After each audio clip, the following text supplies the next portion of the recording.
Hello students, today I will teach you about the chapter 2 is matter pure around us. Okay, this is the chapter 2 of chemistry of class 9th. Now the topic is concentration of a solution. कल मैंने आपको solution के बारे में बताया था, आज मैं आपको पूछूंगा आपको बताऊंगा concentration of a solution. Okay. Concentration of solution क्या होता है ये आपको समझना है। देखिए, कोई भी सॉल्यूशन है उसका कंसंट्रेशन डिपेंड करता है किस पर? सॉल्यूट पर। Concentration of a solute depends on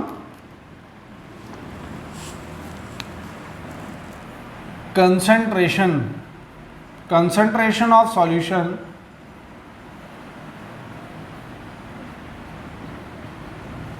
depends on solute पर डिपेंड करता है। ठीक है, तो सॉल्यूशन जो है कंसंट्रेटेड भी हो सकता है, सैचुरेटेड भी हो सकता है और डाइल्यूट भी हो सकता है। ठीक है, तो सॉल्यूशन, ये पॉइंट लिखेंगे अगला, solution can be dilute, concentrated और सैचुरेटेड। ओके, अब इसमें डाइल्यूट क्या होगा मैं जनरली आपको बता देता हूं। जब हमारा एसिड में वाटर क्या हो जाता है, जब ज़्यादा हो जाता है तब हम उसे क्या कहते हैं? तब हम उसे कहते हैं डाइल्यूट। और जब एसिड आपका सॉल्वेंट है, उसमें सॉल्यूट है ही नहीं, तो वो क्या कहलाएगा? आपका कंसंट्रेटेड कहलाएगा। और उसमें डाल भी दो अगर थोड़ा सा भी, तो वो क्या होना चाहिए? वो सॉल्वेंट से कम होना चाहिए। ये सैचुरेटेड अभी आपको मैं समझाता हूँ, ये थोड़ा डीपली समझाया जाएगा। ठीक है,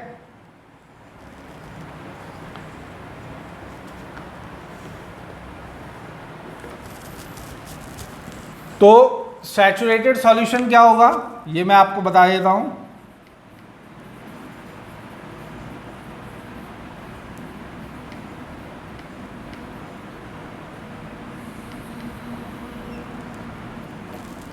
सैचुरेटेड सॉल्यूशन क्या होगा?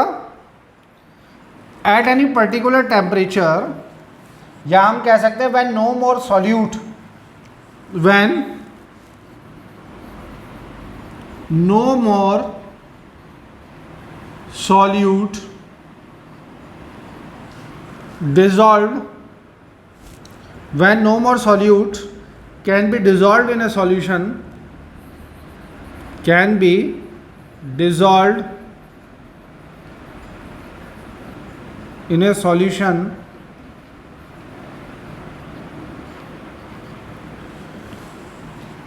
at a given temperature,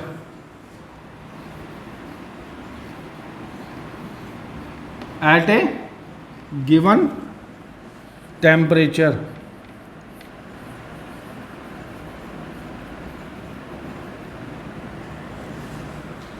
is saturated solution. Okay, अब मैं आपको बताता हूँ क्या चीज़ है ये। अगर when no more solute can be dissolved in a solution, अगर कोई एक टेम्परेचर पर, अगर हम कोई एक टेम्परेचर है उस पर कोई भी सॉल्यूट अगर डिज़ोल्व नहीं हो रहा है, अगर वो मिल नहीं रहा है, अगर वो घुल नहीं रहा है, तो इसका मतलब क्या होगा? वो सॉल्यूशन अब क्या हो गया है? वो अब सैचुरेटेड सॉल्यूशन हो गया है।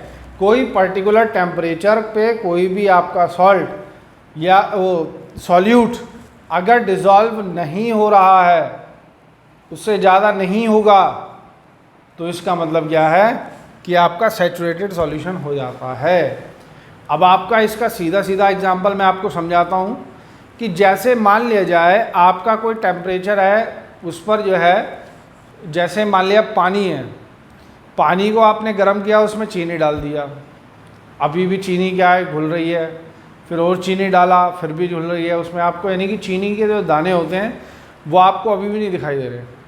फिर आपने डाला, आप डालते गए जब तक जो है चीनी पानी ने ये नहीं कह दिया भाई कि अब जो है हम कुछ नहीं डिज़ोल्व कर सकते, अब इसमें कुछ नहीं घुलेगा, तब जाकर क्या होता है कि आप उसमें कितना ही पानी करते रहिए, लेकिन फिर वो जो है घुलना बंद हो जाता है।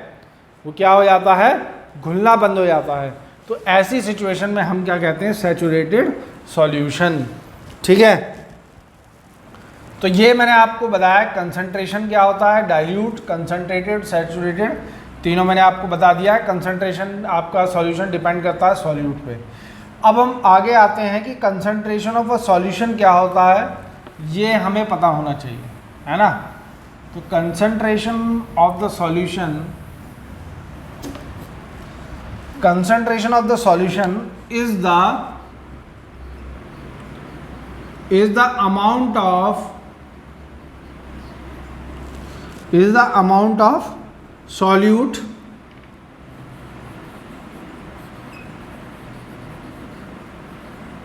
present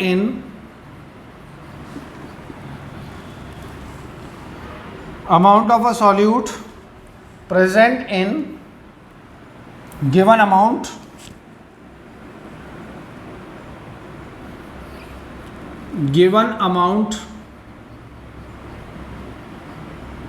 of solvent or solution or solvent। ठीक है, यानी कि क्या है कि कितनी मात्रा में कोई भी सॉल्यूट सॉल्वेंट में प्रेजेंट है, सॉल्यूशन में प्रेजेंट है, तो वो आपका क्या कहलाएगा? कंसंट्रेशन ऑफ द सॉल्यूशन कहलाएगा। अब वो अमाउंट कम भी हो सकता है और ज़्यादा भी हो सकता है, कुछ नहीं पता, और जब वो कम भी होगा तब भी सॉल्यूशन हो जाएगा, लेकिन उसका कुछ कंसंट्रेशन ऑफ सॉल्यूशन निकलेगा, और अगर ज़्यादा होगा जब भी कंसंट्रेशन ऑफ सॉल्यूशन ज़रूर निकलेगा। ठीक है, तो ये चीज़ आपके सामने है। तो कंसंट्रेशन ऑफ सॉल्यूशन को एक्सप्रेस करने के लिए मास परसेंटेज ऑफ सॉल्यूशन अगर हमें निकालना हो तो हम क्या निकालेंगे? मास परसेंटेज ऑफ सॉल्यूशन क्या होगा आपका? ये होगा अमाउंट ऑफ अ सॉल्यूट या mass of solute divided by mass of solution. अगर हमें कंसंट्रेशन पता करनी हो या मास परसेंटेज पता करनी हो तो हमें क्या करना होगा? मास परसेंटेज ऑफ द सॉल्यूशन, तो वो इस तरीके से आपका निकलेगा। ठीक है, तो ये जो है आपका क्वेश्चन हुआ। अब मैं आपको एक न्यूमेरिकल समझा देता हूँ उसके आधार पर। क्या न्यूमेरिकल है? ठीक है, ये आप उतार लीजिएगा स्क्रीनशॉट लेकर। मैं आपको इसका एग्जाम्पल समझा देता हूँ। एग्जाम्पल क्या कहता है, वो एक बहुत इंपॉर्टेंट बात है, और ये एग्जामिनेशन पॉइंट ऑफ व्यू से भी बहुत इंपॉर्टेंट है। एग्जाम्पल 2.1 है, आपकी बुक का एग्जाम्पल है, ये आप देख लीजिएगा। ए solution contains 40 gram of common salt in 320 gram of water. 320 ग्राम में 40 ग्राम क्या है? आपका सॉल्ट है। तो कॉमन सॉल्ट कितना हुआ? मास ऑफ कॉमन सॉल्ट कितना हुआ?